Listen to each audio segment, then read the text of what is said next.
안녕하세요. 100세 시대 건강지킴이입니다. 아직도 건강에 좋다고 해서 견과류를 한 줌씩 드시고 계신가요? 혹시 콜레스테롤 수치가 높아서 고기는 끊었는데 빵이나 과일은 괜찮겠지 하고 마음껏 드시고 계시진 않으신가요? 사실 이런 습관들 때문에 여러분의 혈관 속에는 지금 이 순간에도 기름때가 끼고 있습니다. 40년 가까이 내과에서 환자분들을 만나오면서 정말 안타까웠던 게 뭔지 아십니까? 열심히 관리한다고 하시는 분들이 오히려 더 나빠져서 오시는 경우가 너무 많다는 겁니다. 왜 그럴까요? 우리가 건강상식이라고 믿어온 것들 중에 고지혈증 환자에게는 오히려 독이 되는 것들이 있기 때문입니다. 우리가 믿어온 저지방 식단이 고지혈증을 해결해 준다는 상식, 사실 이건 반쪽짜리 진실입니다. 지방을 줄이면 뭘로 배를 채우게 됩니까? 대부분 탄수화물로 채우게 됩니다. 그런데 이 탄수화물이 우리 몸에 들어가면 어떻게 되는지 아십니까? 간에서 중성지방으로 바뀝니다. 지방을 안 먹었는데 피 속에 기름기가 늘어나는 아이러니한 상황이 벌어지는 겁니다. 제가 진료실에서 수도 없이 봐왔습니다. 고기 입에도 안 대고 기름진 음식 철저하게 피하시는 분들이 중성지방 수치가 오히려 올라가서 당황해 하시는 모습을요. 그래서 오늘은 고지혈증 환자라면 반드시 끊어야 할 음식 3가지와 함께 피 속 기름을 잡는 진짜 식단, 그리고 혈관을 되살리는 운동법까지 제가 40년 임상 경험을 바탕으로 낱낱이 알려드리겠습니다. 이 영상을 끝까지 보시면 병원에서도 잘 안 알려주는 실전 혈관 관리법을 얻어가실 수 있습니다. 약만 드시면서 왜 수치가 안 잡히지 고민하셨던 분들, 오늘 그 답을 찾으실 겁니다. 시작하기 전에 구독과 좋아요 한 번만 꾹 눌러주세요. 여러분의 작은 응원이 저에게는 더 좋은 건강 정보를 전해드릴 수 있는 큰 힘이 됩니다. 알림 설정까지 해두시면 앞으로 올라오는 건강 영상들 놓치지 않고 챙겨보실 수 있습니다. 자, 그럼 본격적으로 시작해 보겠습니다. 제가 처음 의사가 됐을 때만 해도 고지혈증 환자가 이렇게 많지 않았습니다. 그때는 먹을 것 자체가 귀했으니까요. 그런데 지금은 어떻습니까? 성인 3명 중 1명이 고지혈증입니다. 특히 50대 이상에서는 거의 절반 가까이가 이 진단을 받고 계십니다.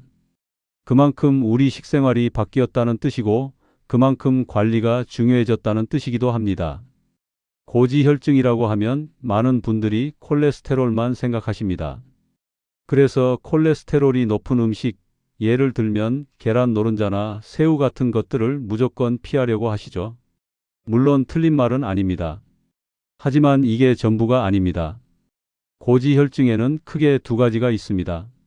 하나는 콜레스테롤이 높은 경우고 또 하나는 중성지방이 높은 경우입니다. 그리고 둘 다 높은 분들도 계시고요. 중요한 건 이 둘을 똑같이 관리하면 안 된다는 겁니다.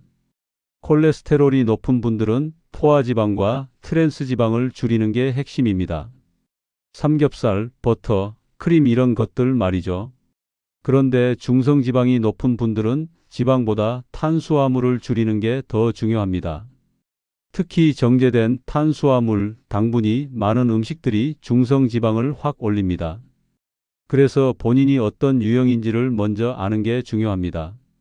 건강검진 결과지를 보시면 총 콜레스테롤, LDL 콜레스테롤, HDL 콜레스테롤, 그리고 중성지방 이렇게 4가지 수치가 나옵니다.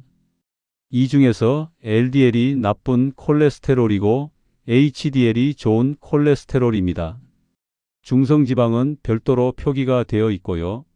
제가 오늘 말씀드리려는 음식 3가지는 콜레스테롤과 중성지방 둘 다에 영향을 미치는 것들입니다. 그러니까 고지혈증 환자라면 어떤 유형이든 간에 주의해야 할 음식들이라고 보시면 됩니다. 첫 번째로 끊으셔야 할 음식, 바로 액상과당이 들어간 음료입니다. 여기서 많은 분들이 의아해 하실 겁니다. 음료가 왜 고지혈증이랑 관련이 있지? 콜레스테롤이 높은 것도 아닌데? 하고 말이죠. 바로 이게 함정입니다.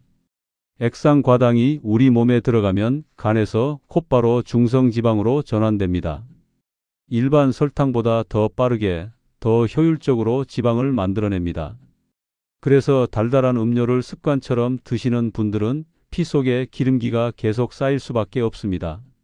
문제는 이 액상과당이 생각보다 많은 곳에 숨어 있다는 겁니다. 탄산음료는 당연하고요. 과일 주스에도 들어갑니다. 건강음료라고 광고하는 비타민 음료나 이온 음료에도 들어 있습니다. 심지어 요거트 드링크에도 들어 있고요. 카페에서 파는 달달한 라떼류도 마찬가지입니다. 편의점에서 아무 음료나 집어서 뒤에 성분표를 확인해 보세요. 액상과당 또는 고과당 옥수수 시럽이라고 적혀 있는 경우가 태반입니다. 제 환자분 중에 한 분이 계셨습니다. 60대 초반 남성분이셨는데 술도 안 드시고 담배도 안 피우시는 분이셨어요. 그런데 중성지방 수치가 계속 400을 넘기시는 겁니다. 정상이 150 미만인데 말이죠. 식단도 점검하고 운동도 시키고 했는데 좀처럼 떨어지지가 않았습니다. 그래서 제가 물었습니다. 혹시 음료 같은 거 자주 드시냐고요? 그랬더니 그분이 하시는 말씀이 물 대신 보리차 음료를 드신다는 겁니다. 시중에서 파는 페트병 보리차요. 건강하다고 생각하셨던 거죠. 그래서 제가 그 음료 성분표를 같이 확인해 봤습니다. 거기에 과당이 들어 있더라고요. 보리차인데 왜 과당이 들어가느냐고요? 맛을 내기 위해서입니다. 그분은 하루에 이걸 두세 병씩 드시고 계셨습니다. 그걸 딱 끊으시고 그냥 물이나 직접 끓인 보리차로 바꾸셨더니 석 달 만에 중성지방이 200 아래로 떨어졌습니다. 다른 건 하나도 안 바꾸고 음료만 바꿨는데 말이에요. 그러니까 여러분 음료 고르실 때 꼭 성분표 확인하시기 바랍니다. 가장 좋은 건 그냥 물입니다. 물이 너무 밋밋하시면 집에서 직접 끓인 보리차나 옥수수차, 녹차 같은 걸 드시면 됩니다. 커피도 블랙으로 드시면 괜찮습니다. 하지만 시중에서 파는 단 음료는 고지혈증 환자에게는 정말 좋지 않습니다. 특히 당뇨까지 함께 있으신 분들은 더더욱 조심하셔야 합니다. 두 번째로 끊으셔야 할 음식 바로 정제 탄수화물입니다. 여기서 정제 탄수화물이 뭔지 먼저 설명을 드려야겠네요. 쉽게 말해서 하얀 것들입니다. 흰밥, 흰빵, 흰면, 흰설탕. 이런 것들이 다 정제 탄수화물입니다. 원래 곡물에는 식이섬유와 각종 영양소가 들어있는데 이걸 깎아내고 깎아내서 전분만 남긴 게 정제 탄수화물이에요. 그래서 우리 몸에 들어가면 아주 빠르게 포도당으로 분해가 됩니다. 혈당이 확 올라가는 거죠. 그런데 혈당이 올라가면 왜 문제가 되느냐? 우리 몸에서는 혈당을 낮추기 위해 인슐린을 분비합니다. 인슐린이 나오면 남는 포도당을 지방으로 바꿔서 저장하라는 신호가 켜집니다. 특히 간에서 중성지방 합성이 활발해집니다. 결국 밥을 많이 먹으면 피 속에 기름이 늘어나는 결과로 이어지는 겁니다. 지방을 먹지 않아도요. 제가 진료실에서 환자분들께 이 얘기를 하면 다들 깜짝 놀라십니다. 밥이 기름이 된다고요? 하시면서요. 네, 됩니다. 물론 밥 자체가 나쁜 음식은 아닙니다. 문제는 양과 종류입니다. 공깃밥 2그릇씩 드시면서 반찬은 조금만 드시고 면 요리 좋아하시고 빵이나 과자를 간식으로 자주 드시면 중성지방이 절대로 안 잡힙니다. 특히 국수, 라면, 우동, 짜장면 이런 면 요리들은 정말 조심하셔야 합니다. 면 자체가 정제 탄수화물 덩어리인 데다가 국물까지 들이키시면 염분도 과다 섭취하게 됩니다. 혈압까지 올라갑니다. 빵도 마찬가지예요. 식빵, 모닝빵, 크루아상, 케이크, 과자류 전부 다 정제 탄수화물입니다. 여기에 버터나 마가린까지 들어가면 포화지방과 트랜스지방까지 추가되는 겁니다. 고지혈증 환자에게는 최악의 조합이죠. 그러면 탄수화물을 아예 안 먹으면 되느냐? 그건 또 아닙니다. 우리 몸은 탄수화물을 에너지원으로 사용하기 때문에 어느 정도는 필요합니다. 특히 뇌는 포도당을 주 에너지원으로 쓰거든요. 중요한 건 어떤 탄수화물을 먹느냐입니다. 흰 쌀밥 대신 현미밥이나 잡곡밥을 드시고 흰빵 대신 통밀빵을 드시고 면 요리는 줄이시는 게 좋습니다.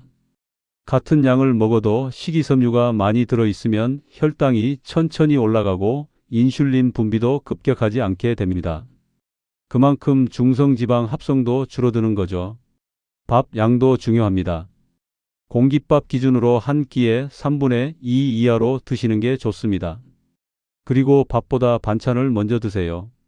채소 반찬 먼저 드시고 단백질 반찬 드시고 그 다음에 밥을 드시면 혈당 상승을 완만하게 할 수 있습니다. 식사 순서만 바꿔도 같은 음식을 먹어도 우리 몸의 반응이 달라집니다. 이건 여러 연구에서도 증명된 사실입니다. 한 가지 더 말씀드리고 싶은 게 있습니다. 과일입니다. 과일이 건강에 좋다고 해서 많이 드시는 분들 계시죠? 물론 과일에는 비타민과 식이섬유가 풍부하게 들어 있습니다. 하지만 과일에는 과당도 많이 들어 있습니다. 아까 첫 번째에서 말씀드린 그 과당이요. 사과 1개, 귤 2~3개 정도는 괜찮습니다. 하지만 식후에 과일을 한 접시 드시고 간식으로도 과일을 드시면 과당 섭취가 과해집니다. 특히 포도, 망고, 바나나처럼 당분이 높은 과일은 양을 조절하셔야 합니다. 과일 주스는 더더욱 안 됩니다. 과일을 갈아버리면 식이섬유가 파괴되고 당분만 농축되거든요. 차라리 그냥 과일을 씹어 드시는 게 훨씬 낫습니다. 자, 이어서 세 번째로 끊으셔야 할 음식에 대해 말씀드리겠습니다. 바로 가공육입니다. 햄, 소시지, 베이컨, 핫도그, 런천미트 이런 것들 말이에요. 많은 분들이 고기가 고지혈증에 안 좋다고 해서 삼겹살이나 갈비는 끊으시면서 정작 가공육은 별 생각 없이 드시는 경우가 많습니다. 아침에 토스트 구워서 햄 얹어 드시고 라면 끓일 때 소시지 넣어 드시고 김밥에도 햄이 들어가죠. 어린 손주들 반찬으로 소시지 볶아 주시는 분들도 계시고요. 그런데 가공육이 왜 문제가 되느냐? 가공육에는 포화지방이 많이 들어 있습니다. 포화지방은 LDL 콜레스테롤, 그러니까 나쁜 콜레스테롤을 높이는 주범입니다. 그리고 가공육을 만들 때 들어가는 첨가물들이 문제입니다. 보존제로 들어가는 아질산 나트륨, 발색제, 향미 증진제 이런 것들이 우리 몸에 만성 염증을 일으킵니다. 염증이 왜 중요하냐고요? 혈관 건강에 직결되기 때문입니다. 우리 혈관 벽에 콜레스테롤이 쌓이는 과정을 설명해 드릴게요.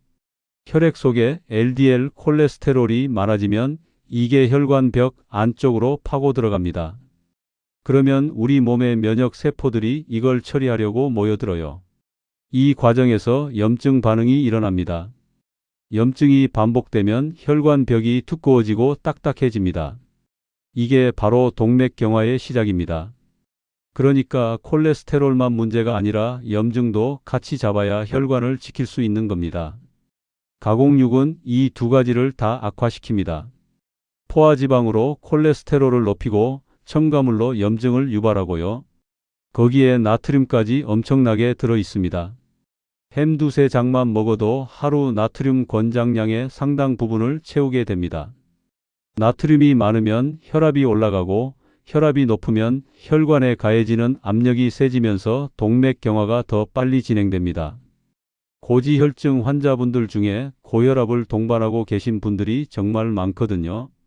가공육은 이 두 가지 질환 모두에 좋지 않습니다. 제가 진료실에서 만났던 환자분 한 분이 생각납니다. 70대 초반 여성분이셨는데 평소에 건강관리를 열심히 하신다고 자부하시는 분이셨어요. 채소도 많이 드시고 운동도 꾸준히 하시고요. 그런데 콜레스테롤 수치가 계속 높게 나오는 거예요. 그래서 제가 식단을 꼼꼼히 여쭤봤습니다. 그랬더니 아침마다 손수빵을 구워서 햄과 치즈를 넣어 샌드위치를 만들어 드신다는 겁니다. 본인이 직접 만드시니까 건강한 거라고 생각하셨던 거죠. 그 햄량이 얼마나 되시냐고 물었더니 4~5장은 넣으신다고 하시더라고요. 매일 아침 그렇게 드셨으니 포화지방과 나트륨 섭취가 상당했던 겁니다. 그래서 햄 대신 닭가슴살이나 계란 프라이로 바꿔보시라고 권해드렸습니다. 처음에는 맛이 없다고 하셨는데 2달쯤 드시니까 입맛이 적응되셨고 LDL 콜레스테롤 수치도 20이나 떨어졌습니다. 약을 바꾼 것도 아니고 햄만 끊었을 뿐인데 말이에요. 그러면 단백질은 뭘로 드시냐고 물으실 겁니다. 단백질은 고지혈증 환자에게도 꼭 필요합니다. 근육을 유지해야 하고 포만감도 있어야 탄수화물을 덜 먹게 되거든요. 다만 어떤 단백질을 먹느냐가 중요합니다. 가공육 대신 생선을 드세요. 특히 등 푸른 생선이 좋습니다. 고등어, 삼치, 꽁치, 연어 같은 것들이요. 이런 생선에는 오메가3 지방산이 풍부하게 들어 있습니다. 오메가3는 중성지방을 낮추고 혈관의 염증을 줄이는 데 도움이 됩니다. 일주일에 2~3번 정도 생선을 드시면 좋습니다.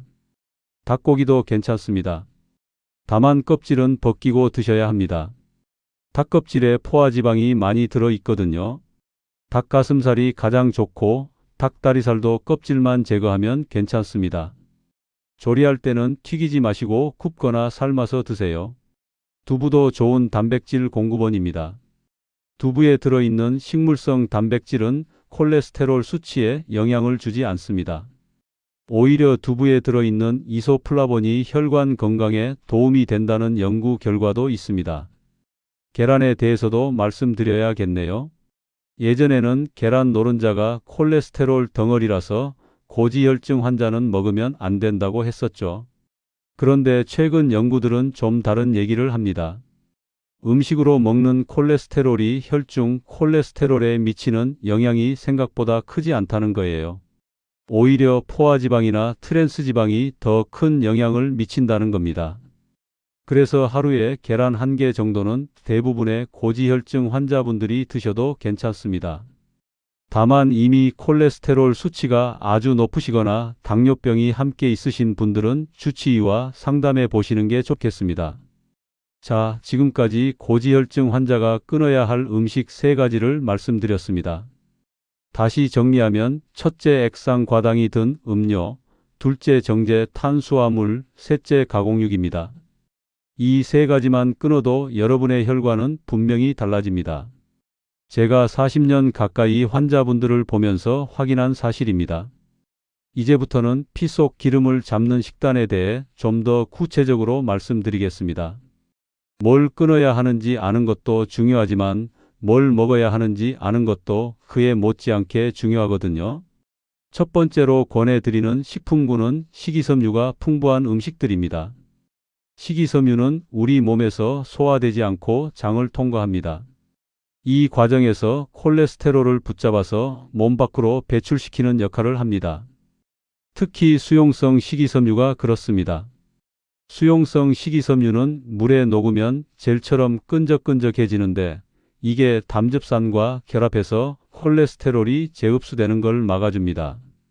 수용성 식이섬유가 많이 들어있는 식품이 뭐냐? 귀리가 대표적입니다. 오트밀 드셔보셨죠? 귀리에 들어있는 베타글루칸이라는 성분이 콜레스테롤 저하에 효과가 있다는 건 수많은 연구로 증명됐습니다. 아침에 오트밀 한 그릇 드시는 습관을 들이시면 좋습니다. 처음에는 맛이 밋밋하게 느껴지실 수 있는데 우유나 두유를 넣고 과일 조금 얹어서 드시면 훨씬 먹기 좋습니다. 다만 시중에 파는 인스턴트 오트밀 중에 설탕이 많이 첨가된 제품들이 있으니까 성분표 확인하시고 되도록 무가당 제품을 고르시기 바랍니다. 콩류도 좋습니다. 검은콩, 렌틸콩, 병아리콩 이런 것들 말이에요. 콩에는 수용성 식이섬유도 들어있고 식물성 단백질도 풍부합니다. 밥을 지으실 때 콩을 함께 넣어서 콩밥으로 드시는 것도 좋고 콩자반이나 콩조림을 반찬으로 드시는 것도 좋습니다. 청국장이나 된장 같은 발효 콩 식품도 혈관 건강에 이롭습니다. 채소는 당연히 많이 드셔야 합니다.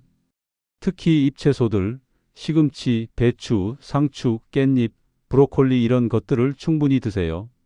채소에는 식이섬유뿐만 아니라 항산화 성분들도 풍부합니다. 이 항산화 성분들이 혈관에서 일어나는 산화 스트레스를 줄여줍니다. 산화 스트레스가 뭔가 하면요. LDL 콜레스테롤이 산화되면 훨씬 더 해로워집니다. 산화된 LDL이 혈관벽에 더 쉽게 달라붙고 염증을 더 많이 일으키거든요. 그래서 항산화 성분을 충분히 섭취하는 게 중요합니다. 채소 중에서도 특히 권해드리고 싶은 게 양파와 마늘입니다. 양파와 마늘에 들어있는 황화 화합물들이 혈관 건강에 여러모로 도움이 됩니다. 혈전이 생기는 걸 막아주고 혈압을 낮추는 데도 효과가 있습니다.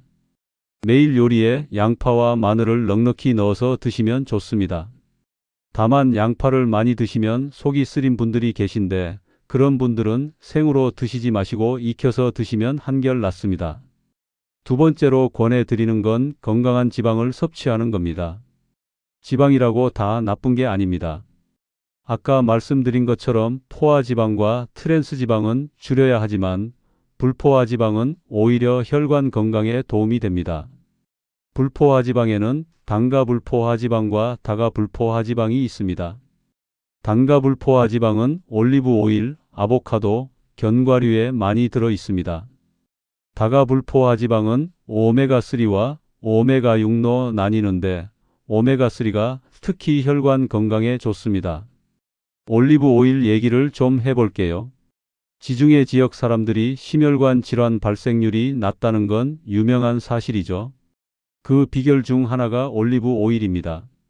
올리브 오일에 들어있는 올레산이라는 단가불포화 지방산이 LDL 콜레스테롤은 낮추고 HDL 콜레스테롤은 높여줍니다. 요리할 때 들기름이나 참기름 대신 올리브 오일을 쓰시는 것도 좋고 샐러드 드레싱으로 올리브 오일을 뿌려 드시는 것도 좋습니다. 다만 올리브 오일도 지방이니까 칼로리가 있습니다. 무조건 많이 드시면 체중이 늘 수 있으니 적당량을 드시는 게 중요합니다. 하루에 2~3스푼 정도가 적당합니다. 견과류도 좋은 지방 공급원입니다.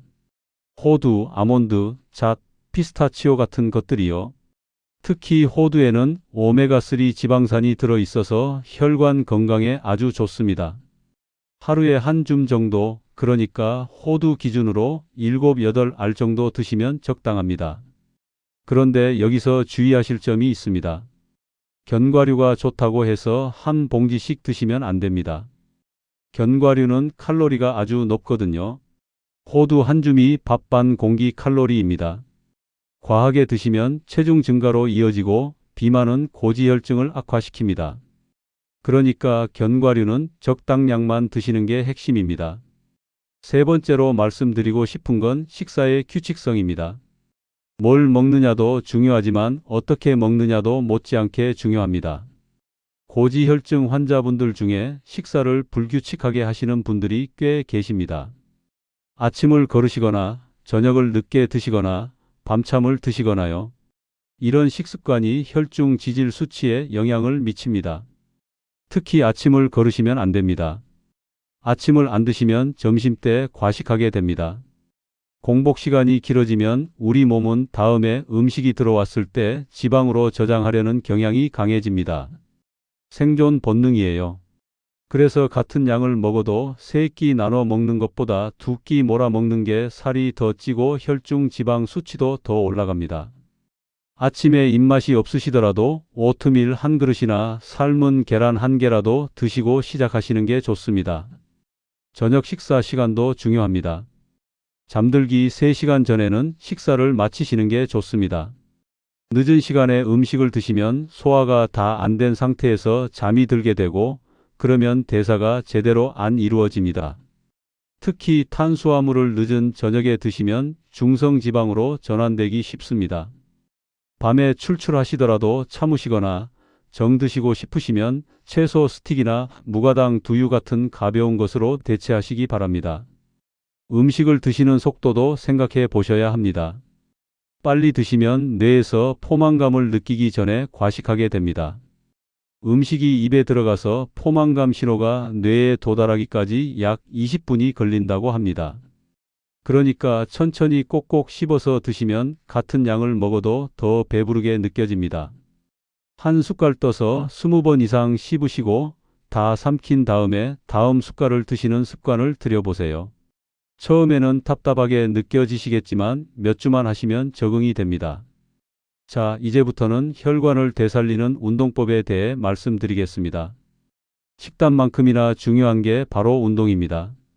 아무리 식단 관리를 잘하셔도 운동을 안 하시면 고지혈증 관리가 제대로 되지 않습니다. 반대로 식단이 조금 부족하더라도 운동을 꾸준히 하시면 혈중 지질 수치가 확실히 개선됩니다. 제가 40년 가까이 환자분들을 보면서 이건 정말 확실하게 느꼈습니다. 그런데 문제가 뭐냐면요. 운동을 어떻게 해야 하는지 제대로 아시는 분이 별로 없다는 겁니다. 그냥 걷기만 하시면 된다고 생각하시는 분들, 헬스장에서 기구 운동만 하시면 된다고 생각하시는 분들, 아니면 너무 격하게 운동하시다가 오히려 몸을 상하시는 분들, 이런 케이스를 정말 많이 봤습니다. 고지혈증 환자에게 맞는 운동법이 따로 있습니다. 오늘 그걸 알려드리겠습니다. 먼저 유산소 운동에 대해 말씀드릴게요. 유산소 운동은 고지혈증 관리의 핵심입니다. 유산소 운동을 하면 우리 몸에서 어떤 일이 일어나느냐. 근육이 에너지를 쓰기 시작하면 혈액 속에 있는 중성지방을 분해해서 에너지원으로 사용합니다.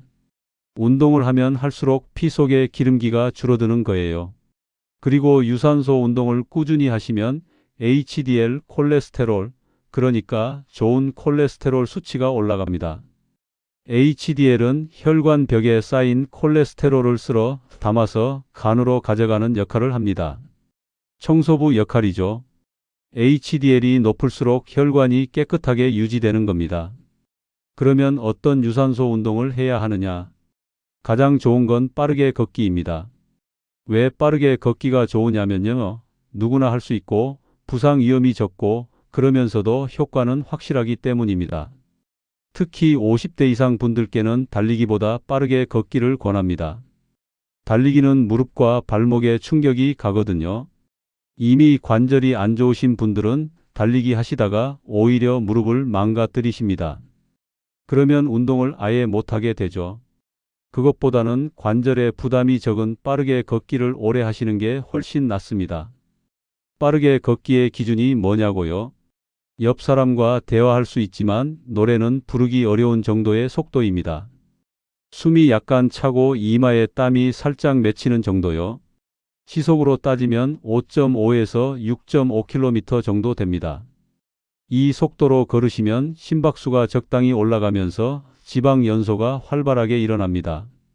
너무 천천히 걸으시면 운동 효과가 떨어지고 너무 빨리 걸으시면 무산소 운동 영역으로 넘어가서 지방 대신 탄수화물을 에너지원으로 쓰게 됩니다. 운동 시간도 중요합니다. 고지혈증 관리를 위해서는 한 번에 30분 이상 하시는 게 좋습니다. 왜냐하면 운동 초반에는 주로 혈액 속에 포도당을 에너지원으로 쓰고 한 20분쯤 지나야 본격적으로 지방을 태우기 시작하거든요. 그래서 10분, 15분 걸으시고 그만두시면 효과가 반감됩니다. 30분에서 1시간 정도 걸으시는 게 이상적입니다. 시간이 없으시면 출퇴근길에 한 정거장 먼저 내려서 걸으시거나 점심 먹고 회사 주변을 한 바퀴 도시는 것도 방법입니다. 빈도는 일주일에 5번 이상을 권합니다. 매일 하시면 더 좋고요. 연구에 따르면 일주일에 150분 이상 중강도 유산소 운동을 하면 심혈관 질환 위험이 현저히 줄어든다고 합니다. 30분씩 5번이면 딱 150분이죠. 이게 최소한의 기준이라고 생각하시면 됩니다. 가능하시면 300분, 그러니까 1시간씩 5번까지 늘리시면 더욱 좋습니다. 걷기 외에 다른 유산소 운동도 괜찮습니다. 수영은 관절에 전혀 부담이 없어서 무릎이나 허리가 안 좋으신 분들께 특히 좋습니다. 물속에서 하는 운동은 부력 덕분에 관절에 가해지는 충격이 거의 없거든요. 자전거 타기도 좋은 유산소 운동입니다. 야외에서 자전거 타시기 어려우시면 실내 자전거도 괜찮습니다. 등산도 좋은데요. 다만 등산은 내리막에서 무릎에 부담이 많이 갑니다. 무릎 보호대를 착용하시고 스틱을 사용하셔서 충격을 분산시키는 게 좋습니다. 이제 근력 운동에 대해 말씀드릴게요. 유산소 운동만 하시면 안 됩니다. 근력 운동도 병행하셔야 합니다. 근력 운동이 왜 고지혈증에 도움이 되느냐? 근육량이 늘어나면 기초 대사량이 올라갑니다. 기초 대사량이 뭐냐면 가만히 있어도 우리 몸이 소비하는 에너지 양입니다. 근육은 지방보다 에너지를 많이 씁니다. 그래서 근육량이 많을수록 같은 음식을 먹어도 살이 덜 찌고 혈중 지방 수치도 낮게 유지됩니다. 특히 나이가 드시면 근육이 자연스럽게 줄어듭니다. 30대 이후로 매년 근육량이 조금씩 감소하고 70대가 되시면 젊을 때의 절반 수준으로 줄어들기도 합니다. 이걸 근감소증이라고 하는데요. 근감소증이 오면 기초 대사량이 떨어지니까 똑같이 드셔도 살이 찌기 쉬워지고 혈당 조절도 안 되고 혈중 지질 수치도 나빠집니다. 그래서 나이가 드실수록 근력 운동이 더 중요해집니다. 그러면 어떤 근력 운동을 해야 하느냐? 꼭 헬스장에 가셔서 무거운 기구를 드실 필요 없습니다. 집에서 맨몸으로 하시는 운동도 충분히 효과가 있습니다. 가장 기본적인 게 스쿼트입니다. 스쿼트는 허벅지와 엉덩이 근육을 키우는 운동인데 이 부위가 우리 몸에서 가장 큰 근육이에요. 큰 근육을 키워야 기초 대사량이 올라갑니다. 처음 하시는 분들은 의자에 앉았다 일어나는 동작부터 시작하세요. 그게 익숙해지시면 의자 없이 공중에서 앉았다 일어나는 동작을 하시면 됩니다. 팔굽혀펴기도 좋습니다. 팔굽혀펴기가 어려우시면 무릎을 바닥에 대고 하시는 무릎 팔굽혀펴기부터 시작하세요. 그것도 어려우시면 벽에 손을 대고 서서 하시는 벽 팔굽혀펴기도 있습니다. 이렇게 자기 수준에 맞게 난이도를 조절하시면서 하시면 됩니다. 중요한 건 꾸준히 하시는 겁니다. 근력 운동은 일주일에 두세 번, 하루 20분에서 30분 정도 하시면 됩니다. 유산소 운동하시는 날과 근력 운동하시는 날을 번갈아 하시면 좋습니다. 플랭크도 권해드립니다. 플랭크는 코어 근육, 그러니까 복부와 허리 주변 근육을 강화하는 운동입니다. 코어가 튼튼해야 자세가 바르게 유지되고 다른 운동을 할 때도 부상 위험이 줄어듭니다. 팔꿈치와 발끝으로 몸을 지탱하고 몸을 일자로 유지하는 동작인데요. 처음에는 20초도 버티기 힘드실 겁니다. 그게 정상입니다. 매일 조금씩 시간을 늘려가시면 한 달 후에는 1분도 거뜬히 버티시게 됩니다. 한 가지 중요한 말씀을 드려야겠습니다. 운동 강도에 대한 겁니다. 고지혈증 환자분들 중에 성격이 급하시거나 승부욕이 강하신 분들이 계시는데 이런 분들이 운동을 시작하시면 처음부터 너무 무리하시는 경우가 있습니다. 아직 체력이 안 되는데 1시간씩 뛰시거나 무거운 아령을 드시다가 어깨를 다치시거나요. 이러시면 안 됩니다. 운동은 마라톤입니다. 한두 달 열심히 하시고 다쳐서 그만두시면 아무 소용이 없어요. 처음에는 가볍게 시작하셔서 몸이 적응하면 조금씩 강도를 높이시는 게 맞습니다. 특히 오랫동안 운동을 안 하시다가 새로 시작하시는 분들은 반드시 의사와 상담을 먼저 하시기 바랍니다. 고지혈증이 오래되신 분들 중에 이미 혈관에 문제가 생겨 있는 경우가 있거든요.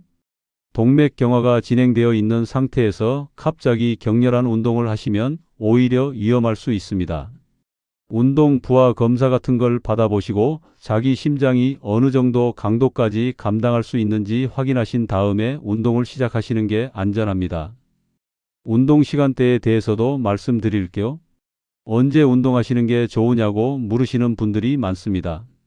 사실 아침이든 저녁이든 본인이 꾸준히 할 수 있는 시간대가 가장 좋은 시간대입니다. 다만 몇 가지 고려하실 점이 있습니다.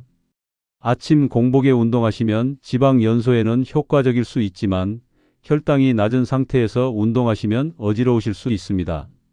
특히 당뇨약을 드시는 분들은 저혈당 위험이 있으니 주의하셔야 합니다. 아침에 운동하실 거면 바나나 반 개나 우유 한 잔 정도 가볍게 드시고 하시는 게 좋습니다. 식후 바로 운동하시는 것도 피하셔야 합니다. 밥 먹고 바로 운동하시면 소화가 안 되고 속이 불편합니다. 식후 최소 1시간, 가능하면 2시간 정도 지난 후에 운동을 시작하시는 게 좋습니다. 저녁 늦은 시간에 격렬한 운동을 하시면 교감신경이 활성화되어서 잠이 안 올 수 있습니다. 그래서 잠자기 2~3시간 전에는 운동을 마치시는 게 좋습니다. 운동을 시작하시기 전에 준비 운동을 꼭 하셔야 합니다. 나이가 드실수록 근육과 인대가 뻣뻣해지거든요. 준비 운동 없이 바로 운동을 시작하시면 근육이 놀라서 부상을 당하기 쉽습니다. 5분에서 10분 정도 가볍게 걸으시거나 제자리에서 스트레칭을 하시면서 몸을 풀어주세요. 운동 끝나고도 마찬가지입니다. 정리 운동을 하셔서 심박수를 천천히 낮춰주시는 게 좋습니다. 갑자기 운동을 멈추시면 어지러우실 수 있거든요. 이제 생활 속 활동량에 대해 말씀드리겠습니다. 따로 시간 내서 운동하시는 것도 중요하지만 일상생활에서 활동량을 늘리시는 것도 그에 못지않게 중요합니다. 요즘 사람들이 왜 이렇게 고지혈증이 많아졌냐면요. 움직임이 너무 없어서 그렇습니다. 차 타고 다니시고 엘리베이터 타시고 하루 종일 앉아서 일하시고 집에 오시면 소파에 누워서 텔레비전 보시고요. 이렇게 생활하시면 아무리 하루에 30분 운동하셔도 부족합니다. 가능하면 계단을 이용하세요. 층수가 많으면 몇 층은 엘리베이터 타시고 나머지는 걸어 올라가세요. 가까운 거리는 차 대신 걸어가시고요.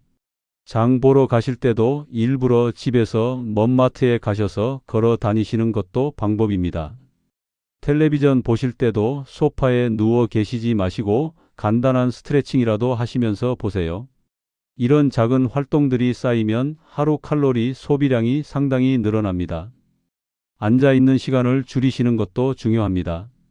오래 앉아 계시면 혈액순환이 안 되고 신진대사가 떨어집니다. 1시간에 한 번씩은 일어나셔서 잠깐이라도 걸어 다니시기 바랍니다. 물을 자주 마시는 습관을 들이시면 자연스럽게 화장실에 자주 가시게 되니까 앉아 있는 시간을 줄일 수 있습니다. 물도 마시고 활동량도 늘리고 일석이조죠. 자, 이제 고지혈증 관리에서 많은 분들이 놓치시는 부분에 대해 말씀드리겠습니다. 바로 스트레스와 수면입니다. 식단 관리하시고 운동 열심히 하시는데도 수치가 안 잡히시는 분들 계시죠? 그런 분들 보면 10중 8구 스트레스를 많이 받고 계시거나 수면이 부족하십니다.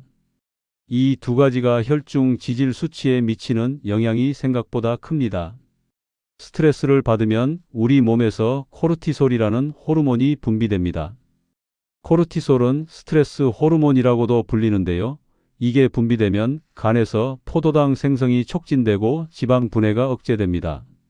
쉽게 말해서 스트레스를 받으면 살이 찌기 쉬워지고 혈중 지방이 늘어난다는 겁니다. 그리고 스트레스를 받으면 식욕이 늘어나는 분들이 많죠. 스트레스 먹방이라는 말 들어보셨을 겁니다. 화가 나거나 우울하면 단 음식, 기름진 음식이 당기거든요. 이게 다 코르티솔 때문입니다. 만성적으로 스트레스를 받으시는 분들은 혈압도 높고 혈당도 높고 콜레스테롤도 높은 경우가 많습니다. 이 세 가지가 다 높으면 혈관에 가해지는 부담이 엄청납니다. 그래서 고지혈증 관리를 제대로 하시려면 스트레스 관리도 함께 하셔야 합니다. 스트레스 관리라고 해서 거창한 게 아닙니다. 본인만의 스트레스 해소법을 찾으시면 됩니다. 어떤 분은 산책을 하시면서 스트레스를 푸시고 어떤 분은 음악을 들으시면서 푸시고 어떤 분은 친구분들과 수다를 떠시면서 푸십니다. 취미 활동을 하시는 것도 좋습니다. 그림 그리시거나 바둑 두시거나 낚시 가시거나요. 무엇이든 본인이 좋아하시는 일을 하시면서 마음을 편하게 가지시는 시간이 필요합니다. 명상이나 요가 같은 것도 스트레스 해소에 도움이 됩니다. 하루에 10분이라도 눈 감고 깊게 호흡하시면서 마음을 비우시는 시간을 가져보세요. 제가 진료실에서 만났던 환자분 한 분이 생각납니다. 50대 후반 남성분이셨는데 중소기업 사장님이셨어요. 사업하시느라 스트레스가 이만저만이 아니셨죠. 밤에 잠도 잘 못 주무시고 식사도 불규칙하게 하시고요. 콜레스테롤 수치가 계속 높아서 약도 드시고 계셨는데 좀처럼 정상 범위로 안 내려오더라고요. 그래서 제가 물었습니다. 사장님, 요즘 취미 활동 같은 거 하시는 거 있으세요? 그랬더니 취미가 어딨냐고 회사 일하기도 바쁜데 하시더라고요. 그래서 제가 말씀드렸습니다. 사장님, 지금 이렇게 가시면 회사가 잘 되기 전에 사장님 몸이 먼저 망가집니다. 일주일에 하루만이라도 본인을 위한 시간을 가지세요. 그분이 제 말씀을 듣고 주말에 산에 다니시기 시작했습니다. 처음에는 억지로 가셨는데 몇 번 다니시니까 좋으시더래요. 자연 속에서 걸으시니까 머리가 맑아지고 잡념이 사라지신다고요. 그렇게 석 달 정도 지나니까 콜레스테롤 수치가 눈에 띄게 떨어졌습니다. 식단이나 약은 그대로인데 말이에요. 스트레스 관리가 그만큼 중요합니다. 수면에 대해서도 말씀드릴 거. 잠이 부족하면 고지혈증이 악화됩니다. 이건 여러 연구에서 밝혀진 사실입니다. 수면이 부족하면 식욕을 조절하는 호르몬인 렙틴과 그렐린의 균형이 깨집니다. 렙틴은 포만감을 느끼게 해주는 호르몬이고 그렐린은 배고픔을 느끼게 해주는 호르몬인데요. 잠이 부족하면 렙틴은 줄어들고 그렐린은 늘어납니다. 그래서 수면 부족인 분들이 더 많이 먹게 되고 특히 고칼로리 음식을 찾게 됩니다. 그리고 잠을 못 자면 인슐린 저항성이 올라갑니다. 인슐린이 제대로 작동을 안 하니까 혈당 조절이 안 되고 간에서 중성지방 합성이 늘어납니다. 또 수면 부족은 그 자체로 스트레스입니다. 아까 말씀드린 코르티솔이 분비되죠. 이렇게 여러 경로를 통해서 수면 부족이 고지혈증을 악화시킵니다. 하루에 몇 시간 주무시는 게 좋으냐? 성인 기준으로 7시간에서 8시간 정도가 적당합니다. 6시간 이하로 주무시는 분들은 고지혈증뿐만 아니라 당뇨병, 고혈압, 심혈관 질환 위험이 모두 높아진다는 연구 결과가 있습니다. 반대로 너무 많이 주무시는 것도 좋지 않습니다. 9시간 이상 주무시는 분들도 건강 지표가 나빠진다는 연구가 있거든요. 적정 수면 시간을 지키시는 게 중요합니다. 수면의 질도 중요합니다. 같은 7시간을 주무셔도 깊이 주무시느냐, 얕게 주무시느냐에 따라 다릅니다. 숙면을 취하시려면 몇 가지 습관을 들이시는 게 좋습니다. 먼저 자기 전에 스마트폰이나 텔레비전 같은 전자기기 사용을 줄이세요. 화면에서 나오는 블루라이트가 수면 호르몬인 멜라토닌 분비를 억제합니다. 잠들기 1시간 전부터는 전자기기를 멀리하시고 책을 읽으시거나 가벼운 스트레칭을 하시는 게 좋습니다. 침실 환경도 신경 쓰셔야 합니다. 방을 어둡게 하시고 온도는 서늘하게 유지하세요. 섭씨 18도에서 20도 정도가 숙면에 적당한 온도라고 합니다. 낮에 햇빛을 충분히 쬐시는 것도 밤에 잘 주무시는 데 도움이 됩니다.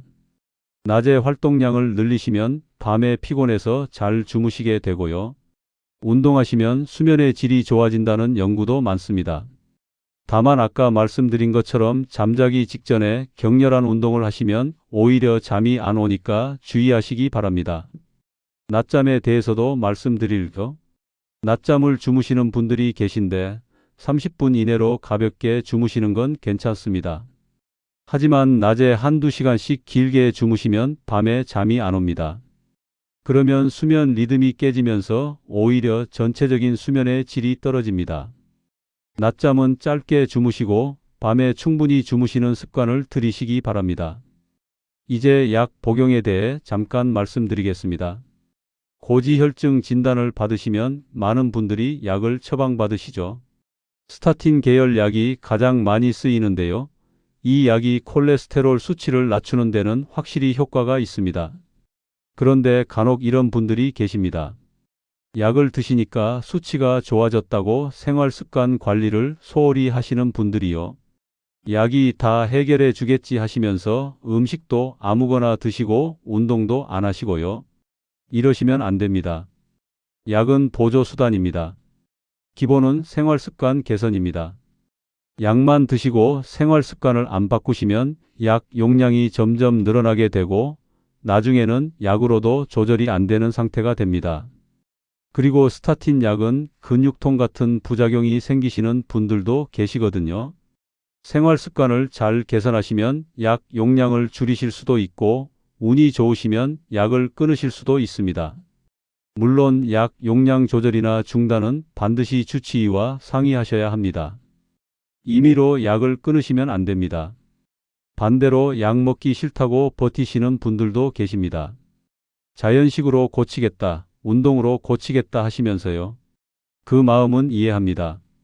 하지만 고지혈증 수치가 아주 높으시거나 다른 위험 요인이 함께 있으신 분들은 생활 습관 개선만으로는 한계가 있습니다. 특히 가족력이 있으신 분들, 그러니까 부모님이나 형제분 중에 심장병이나 뇌졸중을 겪으신 분이 계신 경우에는 약의 도움이 필요할 수 있습니다. 의사가 약을 권하면 일단 드셔보시고 그러면서 생활 습관도 개선하시는 게 현명한 방법입니다. 정기적인 검진도 잊지 마세요. 고지혈증은 자각 증상이 거의 없습니다. 혈관이 막히기 직전까지 아무런 증상이 없는 경우가 태반이에요. 그래서 침묵의 살인자라고도 불립니다. 어느 날 갑자기 가슴이 아프거나 한쪽 팔다리에 힘이 빠지거나 해서 병원에 오시면 이미 혈관이 많이 막혀 있는 상태인 경우가 많습니다. 그러니까 증상이 없더라도 정기적으로 검사를 받으셔서 수치를 확인하시고 관리하셔야 합니다. 40세 이상이시면 적어도 1년에 한 번은 건강검진을 받으시기 바랍니다. 고지혈증 진단을 받으신 분들은 3개월에서 6개월에 한 번씩 혈액 검사를 하셔서 수치가 잘 조절되고 있는지 확인하시는 게 좋습니다. 검사 결과지를 받으시면 총 콜레스테롤, LDL 콜레스테롤, HDL 콜레스테롤, 중성지방 이 4가지 수치를 꼭 확인하시고 지난번 결과와 비교해 보세요. 수치가 좋아지고 있으면 지금 하시는 관리 방법을 계속 유지하시면 되고 나빠지고 있으면 뭐가 문제인지 점검해 보셔야 합니다. 자, 오늘 정말 많은 말씀을 드렸습니다. 마지막으로 정리해 드릴 거. 고지혈증 환자라면 반드시 끊으셔야 할 음식 3가지. 첫째, 액상 과당이 든 음료. 둘째, 정제 탄수화물. 셋째, 가공육입니다. 이 3가지만 끊으셔도 혈중 지질 수치가 확실히 달라집니다. 대신 드셔야 할 것들은 식이섬유가 풍부한 귀리, 콩류, 채소, 그리고 건강한 지방이 들어있는 등 푸른 생선, 올리브 오일, 견과류입니다. 식사는 규칙적으로 하시고 천천히 꼭꼭 씹어서 드세요. 운동은 빠르게 걷기 같은 유산소 운동을 일주일에 5번 이상, 한 번에 30분 이상 하시고 근력 운동도 일주일에 2-3번 병행하세요. 일상생활에서도 활동량을 늘리시고 오래 앉아 있지 마세요. 스트레스 관리하시고 하루 7시간에서 8시간 숙면을 취하세요. 약이 처방됐다면 잘 드시면서 생활 습관 개선을 병행하시고 정기적으로 검진 받으세요. 이게 40년 경력 내과 의사가 드리는 혈관 관리의 핵심입니다. 거창한 비법이 있는 게 아닙니다. 기본에 충실하시면 됩니다. 다만 그 기본을 꾸준히 실천하시는 게 어려울 뿐이죠. 오늘부터 하나씩 시작해 보세요. 한꺼번에 다 바꾸시려고 하지 마시고 하나씩 습관으로 만들어 가시면 됩니다. 작은 변화들이 쌓이면 큰 결과를 만들어냅니다. 여러분의 혈관은 분명히 달라질 겁니다. 오늘 영상이 도움이 되셨다면 구독과 좋아요 부탁드립니다. 알림 설정까지 해두시면 앞으로 올라오는 건강 영상들 놓치지 않고 챙겨보실 수 있습니다. 댓글로 궁금하신 점이나 다뤄줬으면 하는 주제 남겨주시면 다음 영상에 반영하도록 하겠습니다. 100세 시대 건강지킴이였습니다. 여러분의 건강한 100년을 응원합니다. 다음 영상에서 또 뵙겠습니다. 감사합니다.